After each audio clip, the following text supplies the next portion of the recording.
America's Cannabis Conversation. Heard every Saturday at 4:20 p.m. online at americascannabisconversation.com. We're part of the W420 Radio Network, and each week we provide you with information, education, and insight into the exploding medical and recreational cannabis industry. You'll hear from industry leaders, elected officials, local experts, detractors, and more. Learn how to build your own cannabis business, how to grow the product, what's legal, and where it's legal. Tune in each week to hear updates from the National Cannabis Industry Association in Washington, tips on investing in cannabis markets, personal success stories, and more. It's now time to join America's Cannabis Conversation. Here's 420 lifestyle correspondent Rich Walkoff. Well, there's so many components in the cannabis industry, but one of the more mercurial would be mechanically pre-rolled joints. The world's leading pre-roll producer and technology guru is Dean Arbit, the CEO of Bud.com and the CEO of Wagner Dimas. Am I pronouncing that correctly, sir? You are up. Thank you. Beautiful. Pre-roll joints, I mean, you're taking the art out of it, but now it's technology or mechanism over the human artisan influence. So yeah, we call it frictionless uptake, my friend. So basically, when you're ready to smoke, we don't want anything standing in your way. In all seriousness, frankly, it's happened with as every industry matures. We're just helping sort of productize the industry. Okay, but you have hundreds of clients. You have millions upon millions of pre-rolls, which is now becoming an art form in and of itself. It is. So right now, the tendency in the industry as it gets bigger is you're getting more specialization, and our company just has a better mousetrap, and so we're well positioned to work with the other bigger brands on their pre-rolls. They understand that essentially, we've got a more efficient way to do it. We've got a lot more throughput that we can offer them, and so we're partnering with a lot of the strong brands, letting them do what they do, and that's generate demand or grow really good weed. Leave it to us to roll it up. We're good at it. All right, how did this start? How the heck did you get into mechanical, machine-rolled joints? I've smoked a lot of joints. But and hopefully you've rolled a lot of joints. Rolled quite a few, not as many as my partner Mitchell Wagner. So Mitchell is the engineer and the brain behind our platform. He started building this by breaking every tobacco machine that existed. It took him about 3.5 years to come up with what's essentially a strikingly different mechanism than you'll see right now anywhere else in cannabis or in the tobacco sort of rolling spaces. So he came up with it. It took him about 3.5 years. Invested every penny he had. We met. He was almost there. I invested the last money, and then got in some more investment. Got in about $1 million. We built the machine, and that first year we made $10 million. Crazy. I mean, 1,000% in your first year. So I guess when you roll a cigarette, tobacco doesn't have the same stickiness or challenges that it is when you roll cannabis joints. Absolutely, which is why you don't see, Rob, you don't see the those same formats in cannabis, right? You don't see the cigarette-style joints. There's some folks years ago that tried and they failed miserably. We don't think that that the cannabis consumer wants any part of that format. It's associated with cigarettes, very different ethos. Also, just the format as far as having an acetate filter, it just goes against, I think, what cannabis smokers like. And I think it goes very counter to smoking a good tasting product. If that filter is essentially blocking the taste, it defeats the purpose for most folks. Okay, how is your filter different? So we've made a format that works without filters or with filters. Our format makes everything between a 0.25 gram joint, which is referred to as a dog walker, all the way up to a 3.5 gram joint that we've mechanized now and making in large volumes for Tommy Chong. So we had to look at the constraints of this industry. It's very different. You need a lot more than one format, and we just built something very different that works. Yeah, so it's not so much the filter, it's the product and the processing. So what is unique to your pre-rolls that make it so exceptional? How many hundreds of different growers and cultivators, distributors are using yours? So we've made over 500 SKUs. Right now we've got probably 60 co-packing partners, really big brands that everyone's heard of, celebrity brands included. And right now I think we are producing 6 out of the top 11 best-selling joints in the state. Right You now. can name drop, it's okay. Well, I'd rather not, because at this point we do have relationships that we do care about, and some of our partners would rather the information not be out there. But I'll give you a few just because you're a San Francisco guy and I like you. So we roll the joints for Cypress Hill and for Tommy Chong. We roll the joints for Mind Your Head, which is Mickey Hart's brand that he just dropped from the Grateful Dead, and then a ton of really great endemic brands, essentially cultivators that grow really fire weed that we help productize their products. So I guess reading the subtext, people don't want to know that their brand is being rolled by some other company. They want to keep it kind of proprietary or privately so. Is that the essence of it? I think it just doesn't. There's not a huge benefit to us because we have no issues right now finding clients. We've got a list of folks waiting, and so for us, we'd rather sort of give the glory to our brand partners. They're out there putting their best foot forward, doing a ton to support those brands. We're just sort of trusted production partners, and we'd like to stay in the background. Okay, that's cool. So what about the processing of the weed to make the joint roll and smoke as well as it does? You don't want the popping. You don't want any obstacles in your smoking experience. Another great question. Looks like you've had a couple obstacles in your smoking experience, and you're very just once or twice. There you go, just once or twice. So again, it's a great question, and we look at this very differently than just having built a machine that rolls joints. We have built a platform that starts at the grind. The grind is where you lose all the terpenes and moisture the minute that it basically the flower goes in.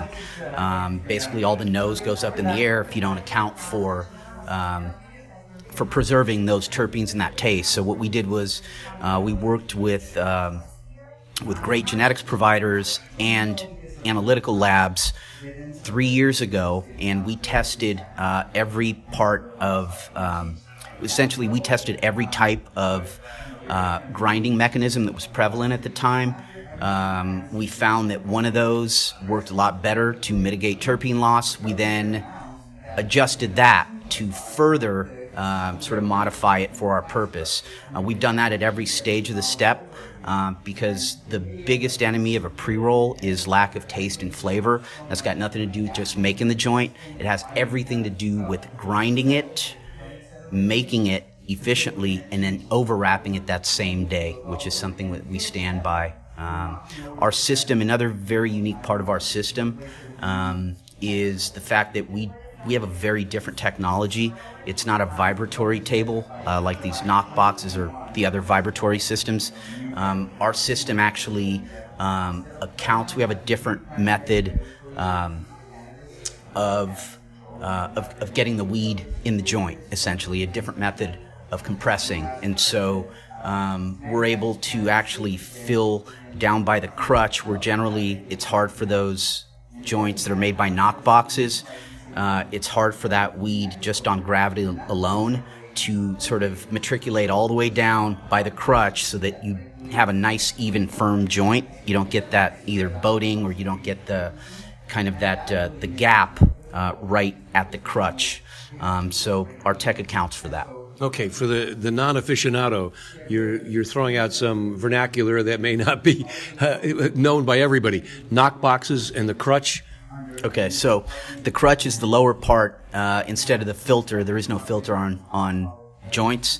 It's generally a crutch that you see at the end, which is the little cardboard part that you suck on to get the weed out, right? Knock boxes, great question. Knock boxes are the most prevalent sort of off-the-shelf tool that were really made for low-volume pre-roll manufacturing. It's made by Futurola. You make about 100 joints at a time. Now you're making joints in the millions. How many joints are you producing with your machines, and where is this done? So our factory for cannabis processing is in Oakland, and we run 2 to 250,000 joints a day out of Oakland. We also have a hemp facility that we moved into just last month, and that's part of a partnership with a big hemp ag group. So we've adopted our technology from cannabis to hemp. So we're rolling hemp pre-rolls or hemp cigarettes at a facility out of Moss Landing right by Santa Cruz, California. Now, I heard about the hemp joint ventures. That's a fascinating new endeavor, because if you're trying to take cigarette smokers away from tobacco, this is a potentially wonderful alternative. It is. And we think there are a lot of folks that don't want to be inebriated, especially at different times during the day. So they're essentially social smokers that have been asking for a product that tastes good, that they can try instead of cigarettes. And then there's also a faction of tobacco smokers looking to nicotine-free smokes for cessation. We see uptake very quickly. We've launched a product called Level Hemp, where we use all hemp paper. We've also crafted a filter made from hemp pulp as opposed to acetate used in cigarettes. We've also, that filter has its own pressure draw, which essentially means it allows for more airflow so you can taste the really good tasting weed that has no THC in it. So it's a really unique experience. The product is cool. It's all natural, all biodegradable, and we think it provides a pretty cool option for folks trying to get off cigarettes and those that just want a good tasting smoke that don't want to get high. That is amazing. I mean, remember the rage a few years ago about spirit cigarettes, the all-natural cigarette, which was tobacco that was not processed the same way. It didn't have any chemical additives and the like, but it still was nicotine, and it still was the danger of smoking tobacco. Is there any research to indicate that the smoking of hemp is more favorable? One would think it would be, but have you looked into that much? So there's no research right now that shows that smoking CBD or anything else can be said to be beneficial to one's health.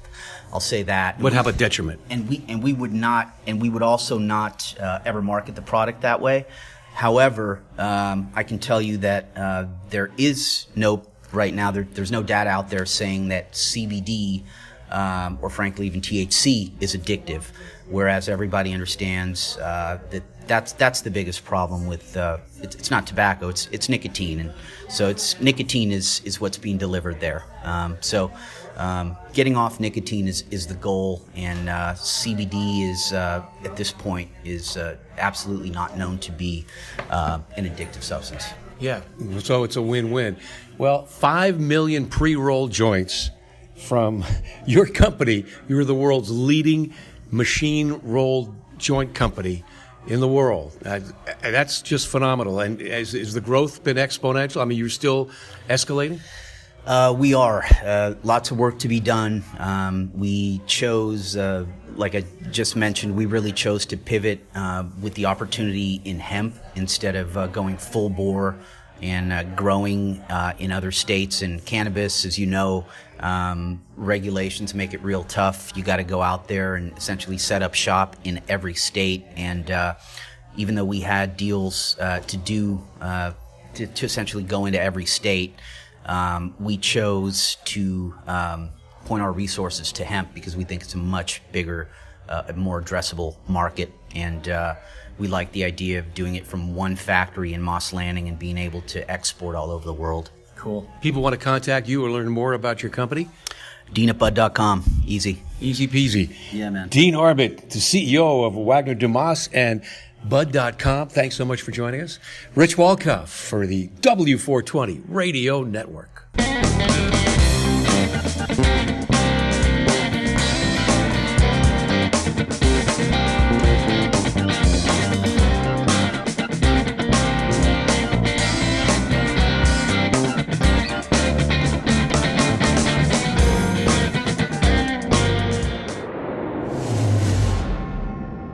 You're listening to America's Cannabis Conversation on W420RadioNetwork.com.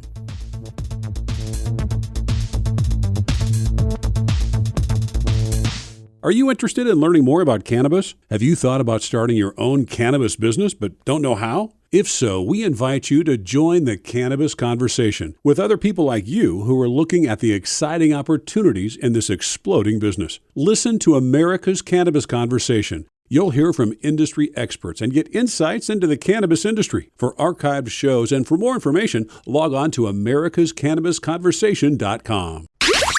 It's time for Women in Cannabis on America's Cannabis Conversation, part of the W420 Radio Network. Didn't you get the memo? Here's Chase Roberts. Welcome back to the conversation. This is Chase Roberts, Women in Cannabis correspondent for the W420 Radio Network. It's a pleasure to introduce Roz McCarthy, founder and CEO of Minorities for Medical Marijuana. She is also the Chief Executive Officer of Black Buddha Cannabis. Roz has also been recognized by High Times Magazine as one of the top 100 influential people in cannabis for 2017, and her organization has been recognized in 2018 and 2019 with Cannabis Industry Organization of the Year awards. Roz, welcome. How are you? I'm great. Thank you. Thanks for having me. Of course. I wanted to start at the beginning. Roz, where are you from and where did you go to school? What's your upbringing? So I'm from a little town in Florida called Oviedo. It's a kind of it's a little country town outside of Orlando, Florida. I'm an only child. I grew up an only child and just had a normal childhood upbringing. I went to Florida State University for my post-secondary education. And literally my background has been, after graduating, in healthcare management, healthcare marketing, business development. I spent some time working in recruiting nurses. I also spent some time working in the pharma industry for about 10 years with Bristol Myers Squibb. And I spent some time as a regional director and a senior marketing director for Vitas Hospice, which is the largest hospice organization or largest hospice company in the country.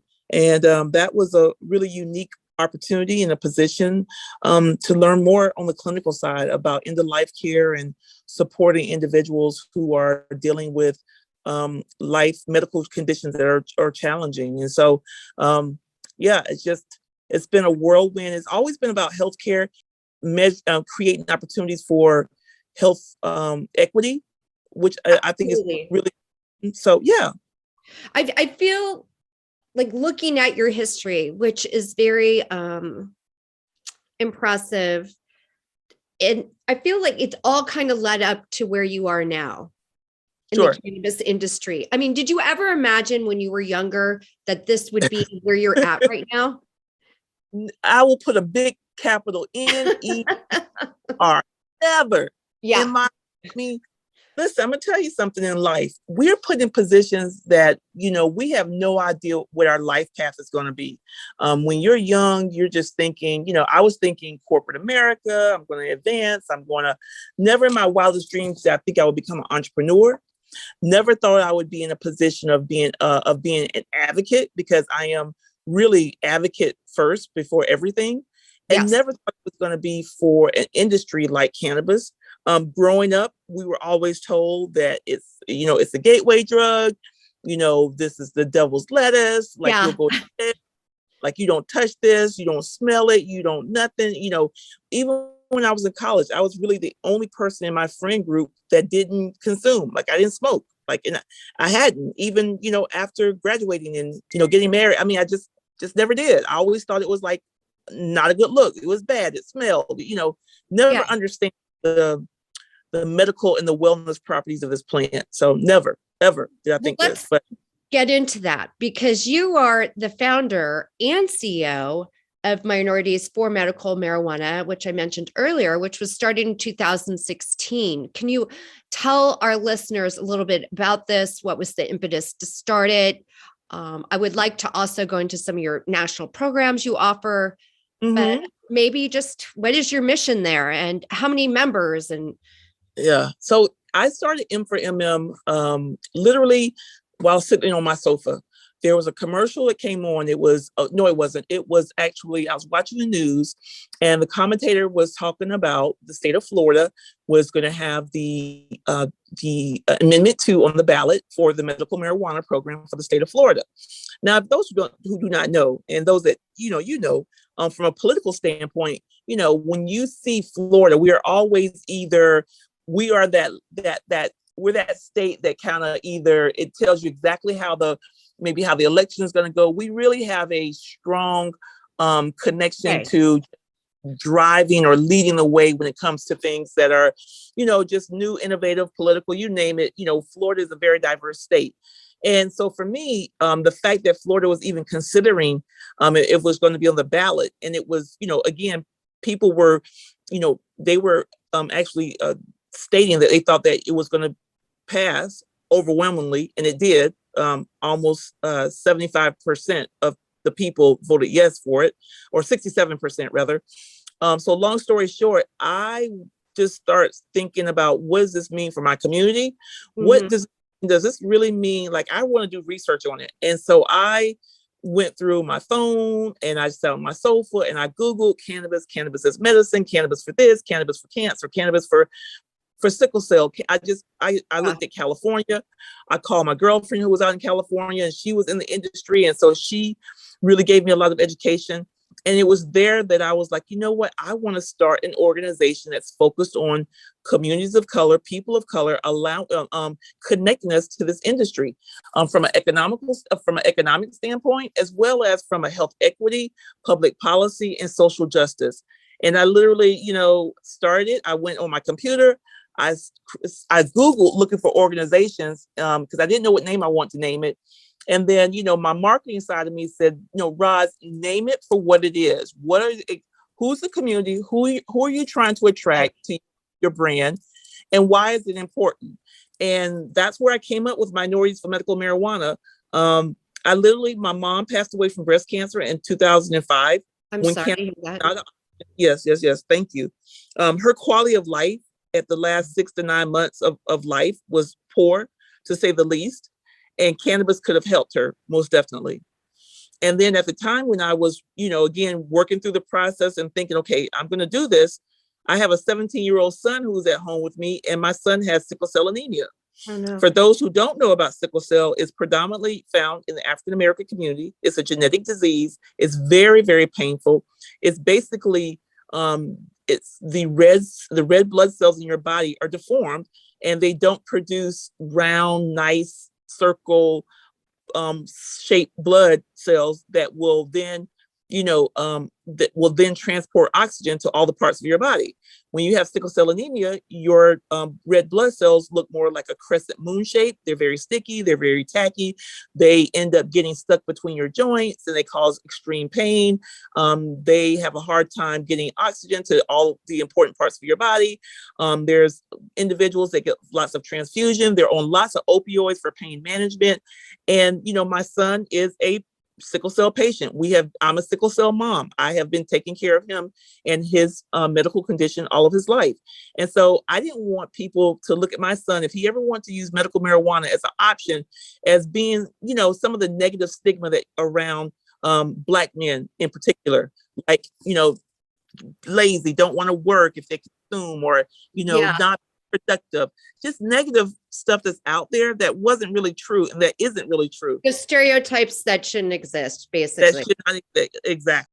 I'm sure you've discovered that the cannabis industry, unfortunately, also mirrors real life, in the sense that in this particular industry, it's traditionally, white men, of upper class with the CEO positions and things like that. And that's why the social equity, which you guys represent, is so incredibly important. So, Roz, as you know, the cannabis industry mirrors every other industry that's out there. And Sure. Traditionally, you will find the CEOs and the founders tend to be the privileged 1%. And that's why it's so important that there is social equity in this new booming industry as well. Can you tell me some of the things that you guys offer for minorities and the masses that are just trying to get everyone on a level playing field? Absolutely. I mean, you really nailed it. You nailed it so well, because this industry is no better, no bigger. I mean, I shouldn't say no bigger, but the challenges that we see in other industries like technology, like banking, like finance, where we're seeing on the workforce side, that we're not seeing an adequate representation of diverse individuals. On the ownership side, or the business ownership side, we're not seeing enough representation. The same thing is happening with cannabis. However, we have an opportunity. We already know what the problem is. We have already identified it. Yeah. We've diagnosed it. We know what the issue is, right? We know that one, we have an industry that has a lot of barriers that make it very hard, not only for social equity, because social equity is one kind of lane, right? Right. Social equity is defined, guys. So those who are listening, social equity, in my estimation, is defined as individuals who have been harmed by the war on drugs. They were either incarcerated or they lived in a disproportionately impacted community that was targeted for cannabis related type of arrest and incarceration. Absolutely. Things like search and sniff, targeted type of complicit things that happen in those communities, which literally put them behind, that arrested, that created other issues where you were socially held back, economically held back. That's social equity, right? Yeah. And it created legacy problems. That kind of specific unjust targeting then created legacy problems. Right, which people are still dealing with today, right? Yeah. I was going to ask you about the expunging of records. I know you guys work hand in hand with Project Clean Slate. Yes, that's our program, projectcleanslate.org, for those that are listening. That is our expungement program that we've partnered with Hawthorne Social Justice Fund. Hawthorne has come on board and supported our efforts to go into cities where we can make an impact. We do expungement education. We do expungement clinics. We're excited. We're getting ready That's to amazing. we're about to embark on a webinar series. It's entitled Healing Our Communities with Paulette Simone. She's a mental health therapist, and she's going to be doing quarterly webinars specifically for individuals who have been impacted, who have been incarcerated, arrested, about the mental health support, mental health resources, being able to understand, like, we take for granted, and we kind of sometimes in the industry, we're like, oh yeah, I'll do this. Let's do an expungement clinic, and we walk away. And we don't realize we're dealing with people, and people need to feel that they need resources, they need connectivity. Yeah. And so one part about our program is not just about going and doing expungement clinics, but how do we serve the holistic person? How do we support the holistic person with resources where even if we're not talking to them, they can go to our Project Clean Slate website and be able to pick out resources or information, or send us a comment and asking for support if they're going through, a tough time. So it's really a program that literally we started last year. It was fantastic, phenomenal, the type of support and the efforts and the outcomes that we had last year. This year, we're looking to also work with small and mid-level cities, these mayors in these cities, and really educate them on doing some automatic expungement and really challenging them to look at their municipality and look at how many people that have been targeted and look at like these ticky-tack cases. I'm not talking about, convictions with a felony or conviction No, with. we're talking about, yeah, I'm talking about charges that should have been dropped as soon as it became legal in the state. yes. Ticky-tacky little things that could be Yeah. dropped.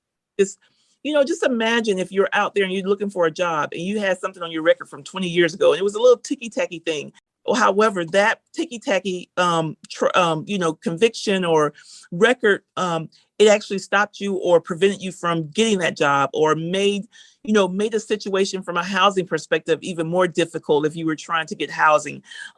These are type things, if we can erase it, if we could clear it off, and then be able to give people a second chance at having, opportunities afforded to them. That's what it's all about. Yeah.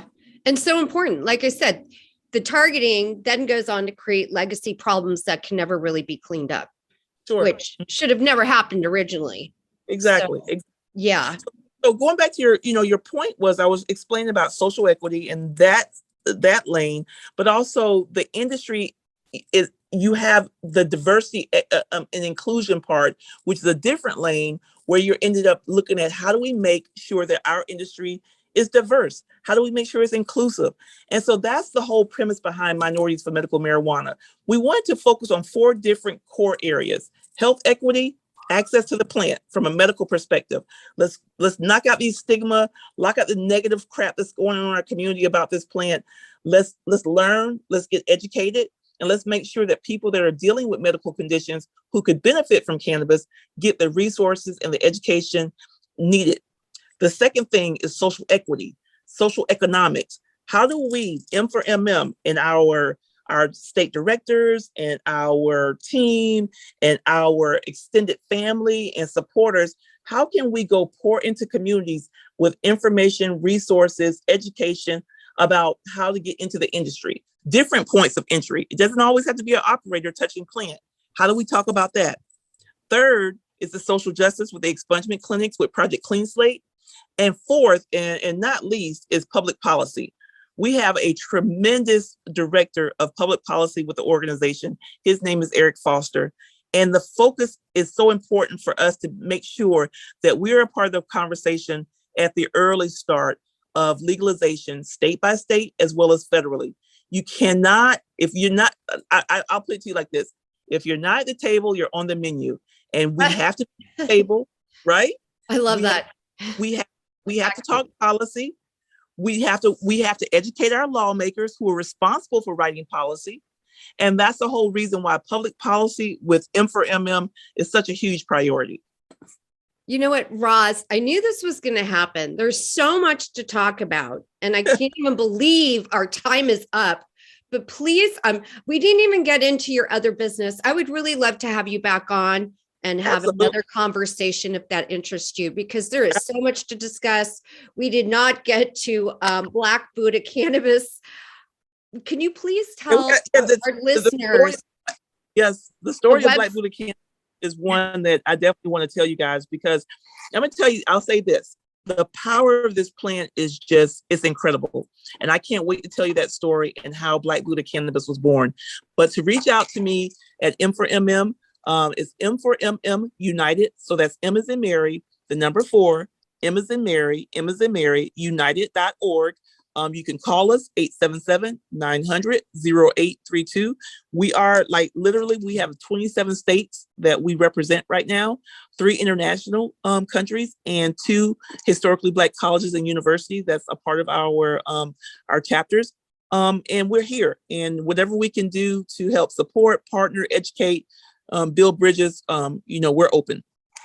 So important. And can you please tell the listeners the website for Black Buddha Cannabis? Absolutely. So the website for Black Buddha Cannabis is Black Buddha Cannabis, and the Buddha is spelled BUDDHA. So Black Buddha Cannabis.co. C-O. No M, just C-O.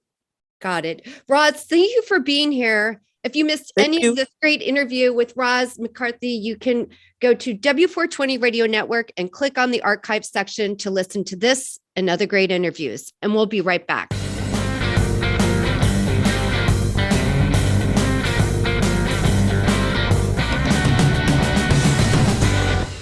America's newest and fastest growing cannabis-focused radio network is expanding across the country and looking to add to our sales and marketing team. America's Cannabis Conversation offers listeners insight and information on the exploding world of cannabis. It also gives advertisers the opportunity to reach a hyper-targeted audience, literally neighborhood by neighborhood, in markets all across the country. We're looking for a few motivated individuals that want to essentially run their own local business. To learn more about this exciting opportunity or to apply, visit americascannabisconversation.com.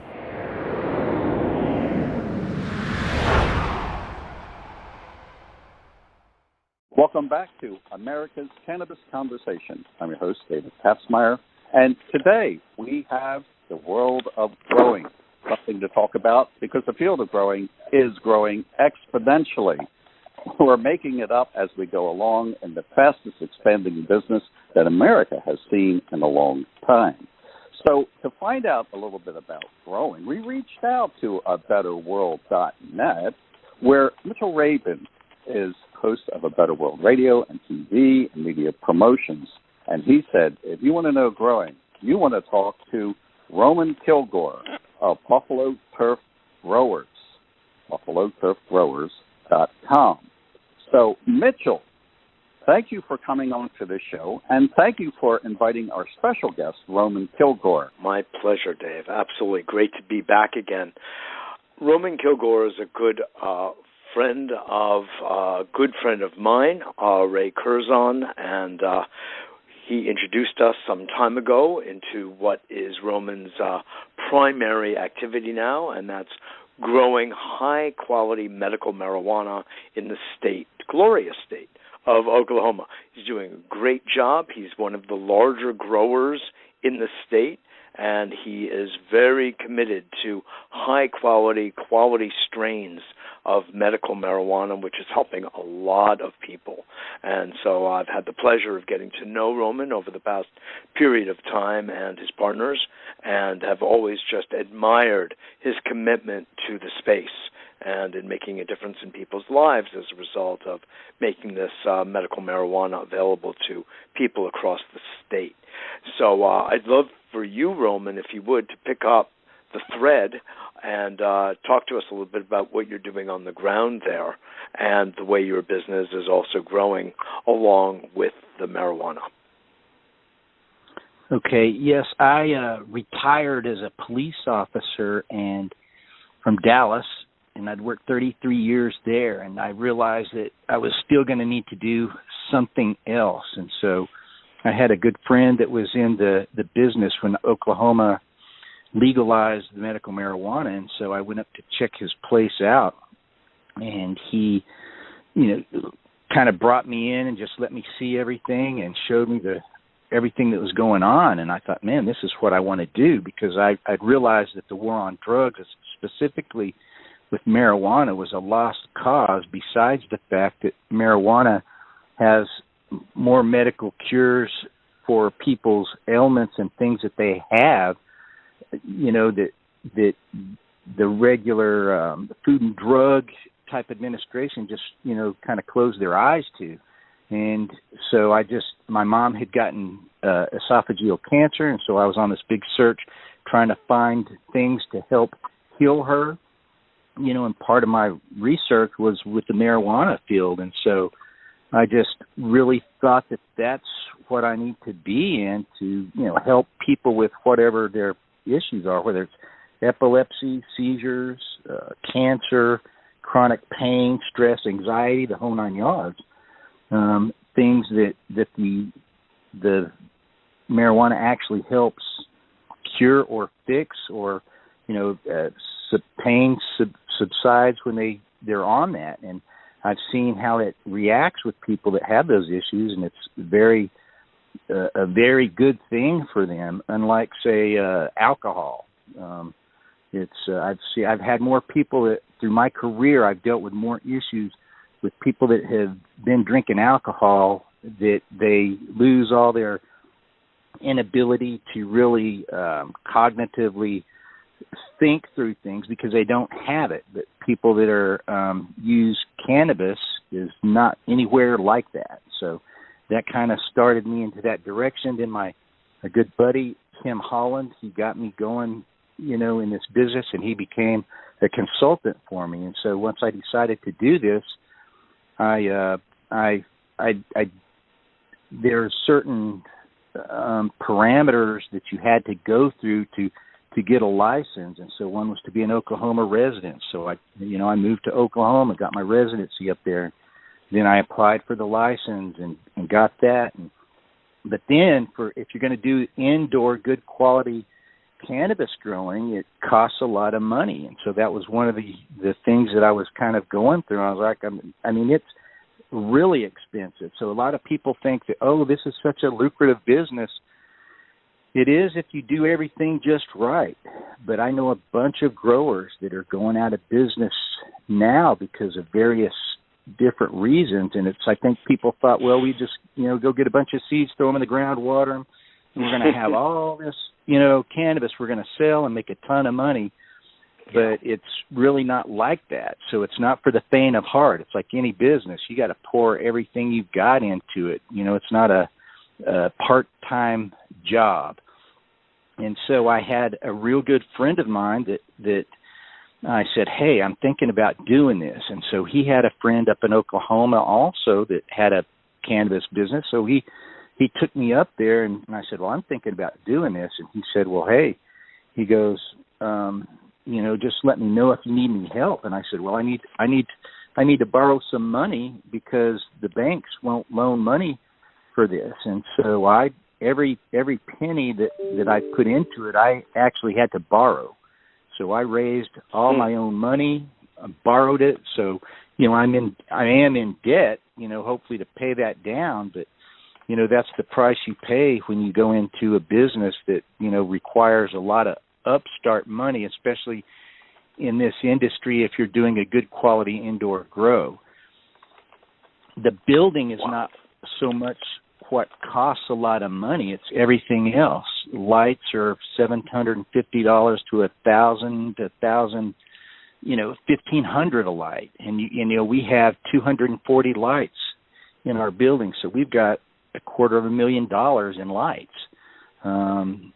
Air conditioners, 12 to 20 ACs going. It's just everything. What is the volume of your product per month, as an example? It varies because when we first started out, I didn't fully fund the whole project. And so what I did is I thought, well, since I didn't want to go into hawk to where I had to give up my firstborn babies, so I thought, well, as I grow, I'm going to add more lights. And so as we had a harvest, we would use the proceeds for that and add more lights or whatever it is we needed at the time. Typically it was lights, beds, just different things for your grow. And, because everything's expensive.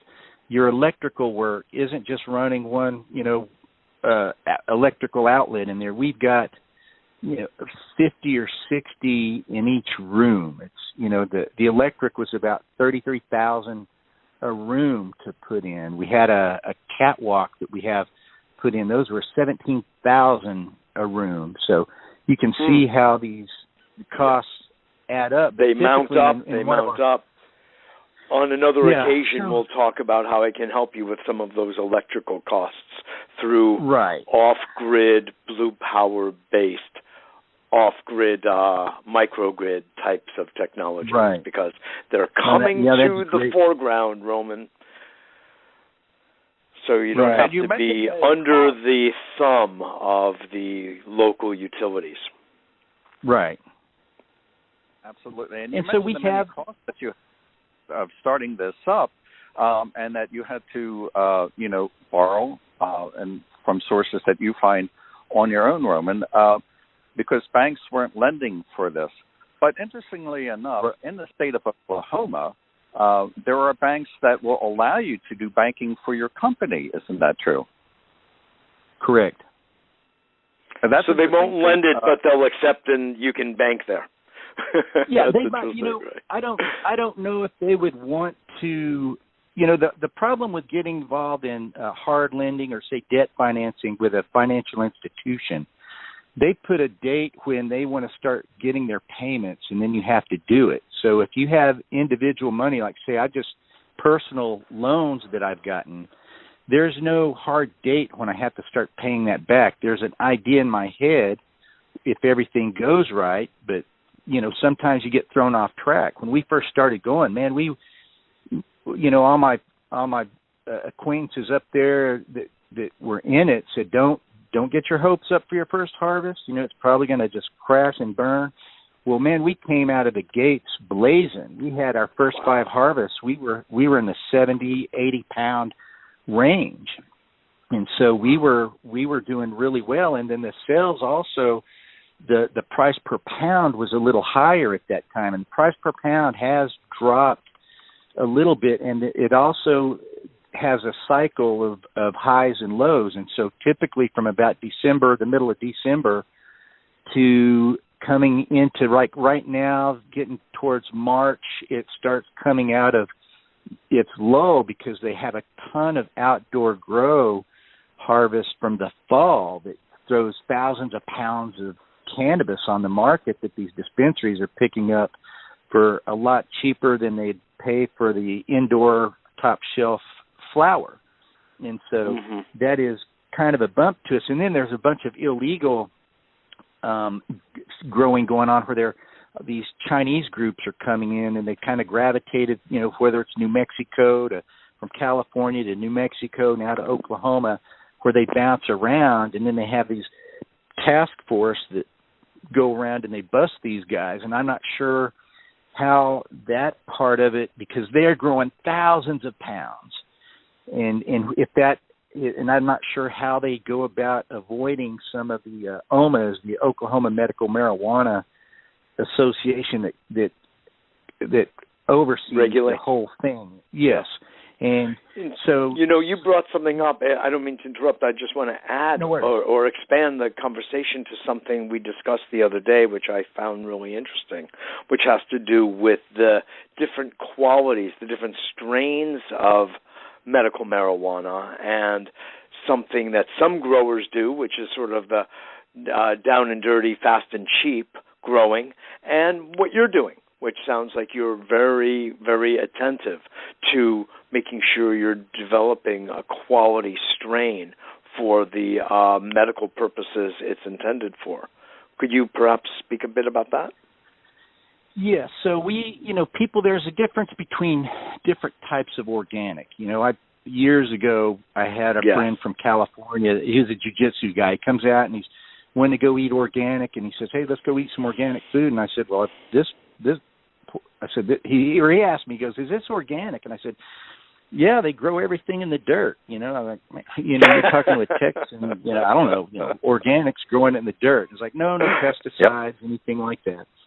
And so we use a very high grade nutrient line that is organic in itself, but it's not where we're fermenting fruit and making our own organic mix with teas and things like that. And those are things we might get into one day, if we do some greenhouse grows. But we have a very high-end organic nutrient line that we use. And yes, we don't use any type of pesticides. Everything's natural oils, nematodes, different things to cure any problems if we have any type of bug issues. Because in Oklahoma, you do have bugs. Typically, you could have mites, gnats, spider mites, thrips, all different things. These little bugs can get in anywhere. But it's a daily maintenance that you do, a protocol you go through to keep that down to the bare minimum so you have a good quality product at the end. And so we try to run with really great strains that have a good testing profile. So your testing profile, after we grow our crops and we take 10 grams into the facility, and they test these for microbials, heavy metals, and pesticides are the main things they're really checking for. And so if you fail any of those, you can't sell your product. And so ours have always tested right at 0, because we have no issues at all, but it's staying on top of it. And so that profile so you're effectively breaks down organic in that way, because if you get through the stringent testing, you're effectively organic. Yeah. Yes. Yeah. And so it's a THC profile. It has a big pie chart, and it gives you how much THC you produced, how much CBD in that strain, and then the terpene values. So the THC is more for the people's high or their pain compliant stuff, but the terpenes kind of work synergistically, and the CBD within all of that. So the higher the terpene value, really the higher the medical value, therapeutic value. Yes, is for you, along with the CBD. So really, customers aren't too smart with that part of it. They're looking for this 30% THC that, and I've never used it. I don't smoke it, so I wouldn't know per se. It's all my, medical patients that I talk to and things that use it. They say that the higher testing THC is more of a harsh smoke for them if they're doing it that way. But the best is probably in the, around in the low, high teens, low mid 20s with a high terpene value and a higher CBD value. Yes, that's now, an interesting point. Sell mostly to dispensaries with your harvest? We do. We sell primarily to dispensaries, and then we sell our shake and trim is what comes off of the bud. It's when you harvest this, you cut off all the big fan leaves and water leaves, what we call them. That's what I used to thought everybody smoked back in the day. When I was a cop, I thought that's what they smoked. It didn't. It's the actual bud. And so back then, all these seeds are, when we'd ever, catch someone with some weed, they had seeds in them. Well, shoot, you don't want seeds in your flower. That's a male plant that those seeds came from. We grow feminized plants that have no seeds, and so the quality of the flower is much higher. And Roman, what you're really saying is we want females. Yes, exactly. Who knew? Surprise, surprise. How, based on all that you have experienced to date over these last several years that you've been in this field, Roman, what do you feel you are looking for in an investor? Is it simply someone with money? Is it someone who also has a real feel for the industry and for the medical benefit that comes to people when they are involved in this business that you're involved in? What is there a profile that you kind of look for? Well, in anything, you have investors that might come in, or your own personal friends that typically, most of the people that I'm engaged with aren't particularly too worried about making all the money. And I want to make all the money I can make, but not to sacrifice, quality of your product or friendships or getting off track with what is really important with life. But at the end of the day, you've got to pay your bills. And so this is a business. It is a commercial grow. It's about making money for myself and paying back, the loans that I have out. But part of those loans that I got were also, I told them, hey, if it ever goes legal in Texas, I will be right there and I'll get you going. So I've been consulting for several grows in Oklahoma where they've just hit roadblocks, whether it's the quality of their flower that they're growing, they're not doing something right, or the sales aspect also, because, I'd go to my buddy Tim and I'd say, hey, Tim, he would show me the way they were doing it. And I'd say, hey, I met this guy at a grow warehouse, and he said, do this. And he goes, man, he said, there's 100 different ways you can do this. just like a lot of things. And he said, but these plants are bipolar. You know, they've got a mind of their own, and sometimes it can be little things that you do where they might go into a nutrient lock where they're not drinking water, or they, you know, you might have put too many nutrients in it, or your temperature, air, humidity, they call it the VPD. It's an index.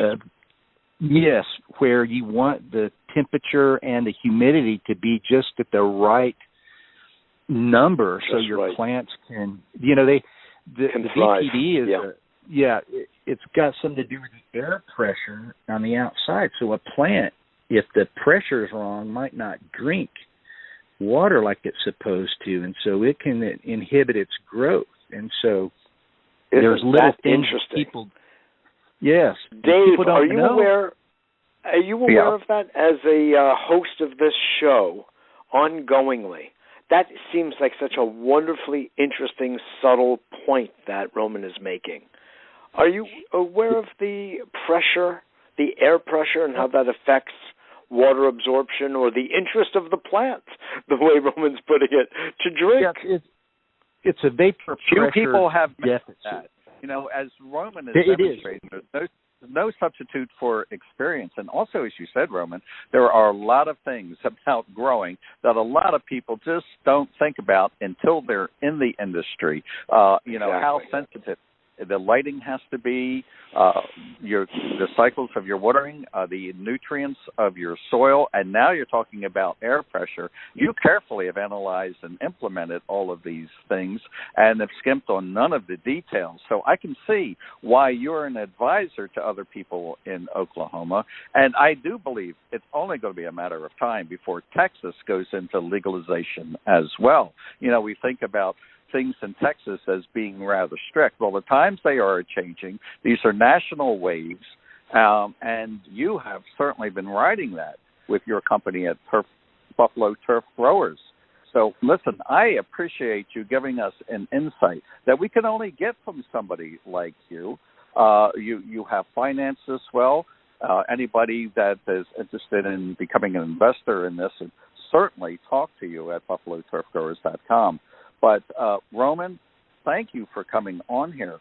Mitchell, I appreciate this connection that you have made for us. My pleasure. This has been a fascinating conversation. Gentlemen, is there anything you would like to say in conclusion? Just if you know, if anybody decided to get into this, they're free to reach out to me for just some free advice, or if they needed some consulting, I do that also, but this isn't for the faint of heart. So as far as a commercial grow goes, it's an all-out commitment, and so you really have to know what you're doing, you know, to get involved in that, because you can lose your shirt if you don't watch it. This isn't about coming in and raking in all the money in a wheelbarrow and rolling it down to the bank. Right. In other words, have a strong heart and good hands. If you ever need anything, you can holler at me, and I'd be glad to come back on your show again. And my buddy that I initially got into this with, he's, you know, I know enough about this to be dangerous, and he's a lot more savvy to a lot more what's going on in the industry, because he was there when it first started. So, you know, when it first started budding. Is that what you're saying, Roman? Right at that moment. Yeah. Exactly. Well, we'd love to talk to you about having you on again with your buddy. Okay. And, that'd be great. Let's look at doing that another time. Okay. Dave, I want to thank you for inviting us on today and taking time to learn about Buffalo Growers and Buffalo Turf Growing. And it's been a pleasure to have you on with us, Roman. And Dave, thanks so much for having us. Mitchell Rabin of A Better World Radio and TV, thank you for introducing us to Roman Kilgore and his fascinating company at Buffalo Turf Growers. Ladies and gentlemen, this is another episode of America's Cannabis Conversation. If you missed this show, you're not hearing my voice right now. Well, you can just go back to our archives at W420radionetwork.com and hear this and all of our shows. Thank you for tuning in from America's Cannabis Conversation. Thank you for taking part in America's Cannabis Conversation. To hear this show in its entirety or to hear any of our archive shows, log on to americascannabisconversation.com and tune in for the next installment of America's Cannabis Conversation.